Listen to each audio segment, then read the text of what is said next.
नानी बाबुहरू आजको कक्षामा हामी भान्साकोठामा पाइने सामानहरूका नाम सिक्नेछौँ। ल भन्नुहोस् त सबैजनाले, यो के हो? बटुका। यो बटुका हो। बटुकामा हामी दाल खाने गर्छौँ, हो कि हैन?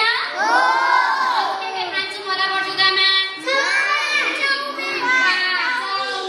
वाउ, यो के हो? प्लेटमा हामी के गर्छौँ? खान्छौँ, चाउमिन खान्छौँ। मामाले हामीलाई प्लेटमा अचार पनि दिनुहुन्छ हो?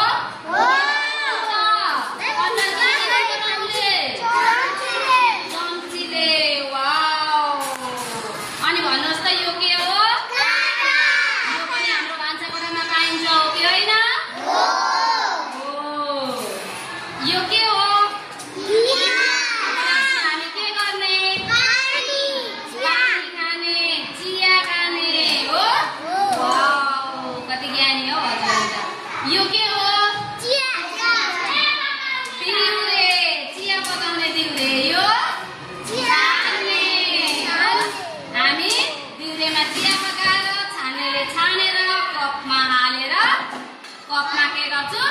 सुरुप सुरुप पिउँछौँ, हो कि हैन? अनि हामीले अर्को कपमा के गर्छौँ? राति सुत्ने बेलामा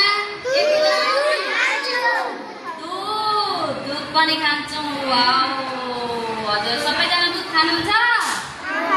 भेरी गुड। यो के हो? यसलाई चियादानी पनि भनिन्छ। यसमा हामीले धेरै मान्छे हुँदा, बिहे पार्टीहरू हुँदा चिया पकाउन प्रयोग गरिन्छ। अनि घरमा थोरै मान्छे हुँदा यसमा पानी भरेर पानी बोक्न पनि प्रयोग गरिन्छ, हो कि हैन? अब भन्नुहोस् त, यो चाहिँ के हो हाम्रो? कुकरमा हामी के गर्छौँ? यसमा पकाउँछौँ अनि यो पनिउले उदाउँछौँ, हो कि हैन? पनिउले उदाएर माम खान्छौँ। अनि यो चाहिँ के हो? डाडुसँग चाहिँ के आउँछ होला?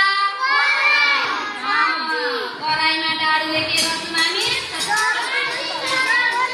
सब्जी पकाउँछौँ। हजुरहरू पनि मम्मीहरूलाई सब्जी पकाउन सघाउनुहुन्छ? वाउ, कति ज्ञानी हो हजुरहरू त। यो के हो? जग। जगमा हामी पानी खुट खाने गर्छौँ, हो कि हैन?